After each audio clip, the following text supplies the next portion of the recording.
ердөө ганц минут сонсоод үзээрэй. За сайн уу, ердөө ганц минутын давгаа байна. Тэгээд хэдүүлээ 100 Монгол болсон болохоор 100k SPS болгож энэ бичлэгээ хийж байна. Тэгээд яагаад урд бичлэгээ удаан хийхгүй байгаад байсан бэ гэхээр энийгээ хүлээгээд удаан бичлэгээ хийхгүй байгаад байлаа. Тэгээд энэ маань Америктай гэхэд л 4 удаа дамжаад, Солонгосоор дамжаад бараг сар шахуун болчиход ирсэн. Тэгээд нэлээд удаан хүлээж аваад энийгээ авчаад байж байна. За тэгээд энэ бичлэг маань болохоор миний face reveal бичлэг мэдээж биш. Өмнө нь өвөл болон 100 найз хүнтэйгээ хамт влог хийгээд бичлэг оруулж исэн. Тэгээд үзээгүй хүмүүс байвал үзээрэй. За тэгээд энэ бичлэг маань хүн vs AI гэсэн бичлэг байгаа. За тэгээд бичлэгэндээ орцгоё. Энэ бичлэгтээ хамтарч ажилласан Unitel. Unitel-ээр хэрэглэгчид салбарт очиж авах шаардлагатай бүх үйлчилгээг Unitel аппликейшнаар дамжуулан дижиталаар авдаг боллоо. Та Unitel аппликейшнд царайгаа баталгаажуулж, PUC код SIM сэргээх гэх мэтчлэн бусад үйлчилгээг авах боломжтой боллоо. Царайгаа баталгаажуулаад нууцлаа хамгаал. За тэгэхээр сүүлийн үед хүмүүс Artificial Intelligence буюу AI-г ихээр ашиглаж, хүний царайг хувиргаж, шоронд ороогүй хүнийг шоронд орсон болгож, гэмт хэрэг хийгээгүй хүнийг хийсэн болгож, жинхэнэ үгүйн мэддэггүй маш ихээр AI-аар хийсэн бичлэг зургууд бүтээгдсэн. Тэр ч бүхэл зөвхөн AI-г ашиглаж контент бүтээдэг Facebook болон YouTube сувгууд ч маш их байгааг та мэдэх байх. Харин саяхнаас YouTube эдгээр AI-аар бүтээгдсэн контентуудын эсрэг альтернатив контент гэх тохиргоог шинээр нэмсэн. Энэ тохиргоон тухайн контент, бодит хүн болон зураг, бичлэг, дуу хоолой гэх мэт зүйлсийг AI ашиглаж өөрчилсөн эсхийг шалгадаг тохиргоо юм. Мэдээж энэ тохиргоог хуурч AI ашиглаж бичлэг оруулах юм бол тухайн бичлэг болон суваг устдах эрсдэлтэй болно. Яг одоо энэ бичлэгийг үзэж байгаа хүмүүс донд ер нь AI-г хэрхэн ашигладаг юм бол гэсэн бодолтой хүмүүс маш их байгаа байх. Тэгвэл AI-г хэрхэн ашигладгийг хамтдаа сонирхцгоё. Нэгдүгээрт зураг болон бичлэгийн царай хувиргах. Энэ нь маш амархан бөгөөд та Google-с AI Face Swap гэж хайхад Meocreate гэх сайт гарч ирнэ. Уг сайт руу орж зураг болон бичлэг зэсийг сонгож хүссэн хүнийхээ зураг бичлэгийг хүссэн хүнийхээ царай төрхөнд оруулж болно. Амархан байгаа биз? Хоёрдугаарт AI-аар зураг зурах. Зураачдын хэдэн сар жилээр зурдаг зургуудыг өмнөх зураачдын зурсан зургууд дээр тулгуурлан AI-г ашиглаж маш амархан зураг зурах боломжтой болсон. Та Firefly Adobe гэх вебсайт руу орж текст бичих хэсэгт монгол эсвэл англи ямар ч хэлээр хамаагүй ямар зураг зурмаар байгаагаа хэдхэн үг бичгээд л таны зураг хэдхэн секундын дотор бэлэн болно.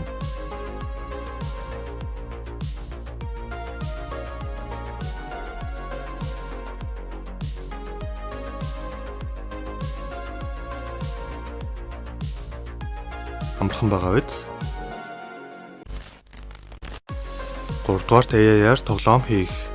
AI гэхээр хамгийн ихээр хөгжсөн ChatGPT гэх програмыг та мэдэх байх. Уг програм дээр тоглоом бичих код бичээдэг гэхэд 3 минут хүрэхгүй хугацаанд компьютер дээр тоглож болохоор тоглоомын код бичиж өгсөн бөгөөд уг кодыг хулаад програмчдаг програм дээрээ хуултал error зарж Pygame гэх зүйлийг нэгсэн. Тэгээд Pygame-ыг сулгаад дахиж нөгөө кодоо ажиллуултал бидний мэддэг снэк тоглоом ажиллаж эхэлсэн. AI ашиглаж хэдхэн үгээр тоглоом хүртэл хийж болж байгаа юм. Код бичээд програм хүртэл ашиглаад жоохон ашиглахад хэцүү юм байна гэж бодож байна уу?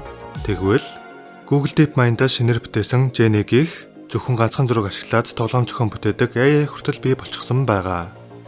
Одоохондоо хөгжүүлэлт хийгдэж байгаа ч энэ зургнуудыг харахад ганцхан зургаар AI өөрөө тоглоом хийчихсэн байгааг харж болно.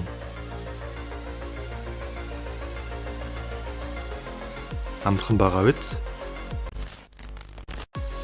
4-дүгээрт AI-аар дуу хийх.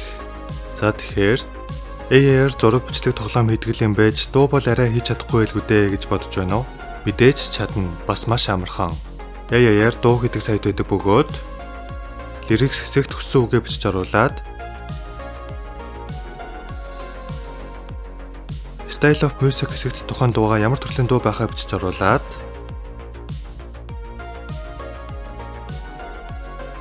Title хэсэгт дууныхаа нэрийг оруулахад л хэдхэн секундын дотор дуу бэлэн болно.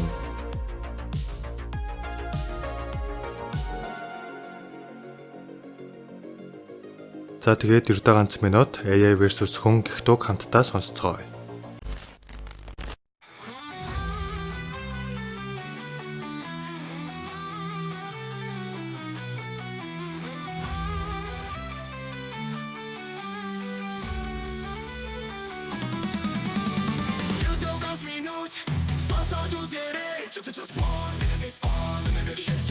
just 1 minute.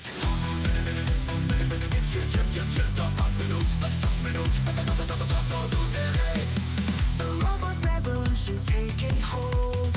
With calculated precision, so I'm told. Don't automate my creative work. Painting music, lyrics don't go berserk. I fear the day, the dread unknown, when AI has fully grown and rendered passions once my own as objective tasks to be outshone. Please, please, someone for me. The music, the writing, oh can't you see? I need creative sanctuary. So please, don't take it from me. You're crafting lyrics with cold code. Why must you automate my soul's own ode? No love, just zeros and ones aligned. Oh no, my purpose nowhere to be defined.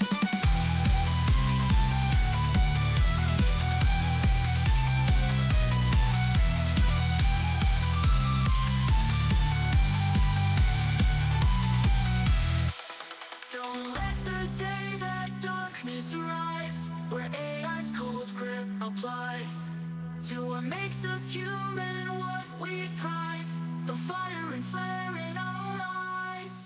Please, please, someone for me. The music, the writing, oh can't you see? I need creative sanctuary. So please, don't take it from me. No, please, don't take it from me. Please, where I can create, be free. Don't take that final sanctuary from me. A simple human need you can't override, you see.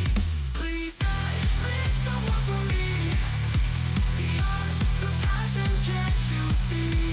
I need creative sanctuary. So please, don't take it from me.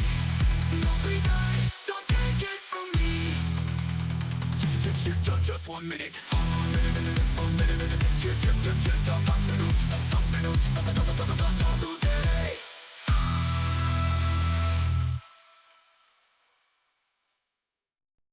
Амархан байгаа биз? За тэгээд энэ бичлэгийн тайтл дээр байгаачлан та AI хүн хоёрын аль нь ялна гэж бодож байна да. Магадгүй та одоохондоо мэдээж AI-г хүн зөвхөн бүтээсэн болохоор хүн ялна гэж бодож байгаа байх. Тэгэхдээ 10 жилийн өмнө AI-ийн хөгжил юм болно гэж бид төсөөлж байгаагүй. Тэгвэл одоогоос 10 жилийн дараа AI-ийн хөгжил ямар болох вэ? Та юу гэж бодож байна да? За тэгээд саний дуу сонссон бол дуу гэхэд хүртэл амар амархан болсон байгаа биз? За тэгээд энэ бичлэг үгээр дуусаагүй. Хэдүүлээ хамтдаа Silver Bot-ноо онгойлгоцгоё.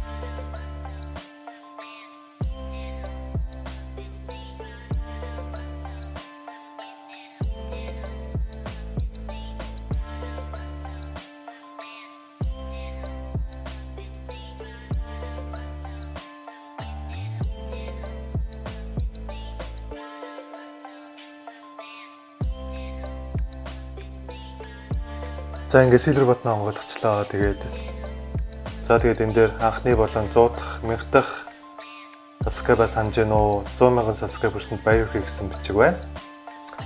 За тэгээд хэдүүлэнгийнх нь Silver Bot нь байна.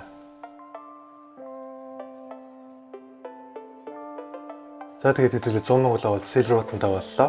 Тэгээд 100,000 хүрэхэд туссан та нартай баярлалаа. Тэгээд цаашдаа ч гэсэн 110k, 120k дээр мэдээж 11-12 минутын бичлэг ордогоор ороод явна. За тэгээд та нартай хайртай шүү. Цаашдаа ч гэсэн 9 ганц минут хамт байгаарай. Босно. Чам гоё юм бэ?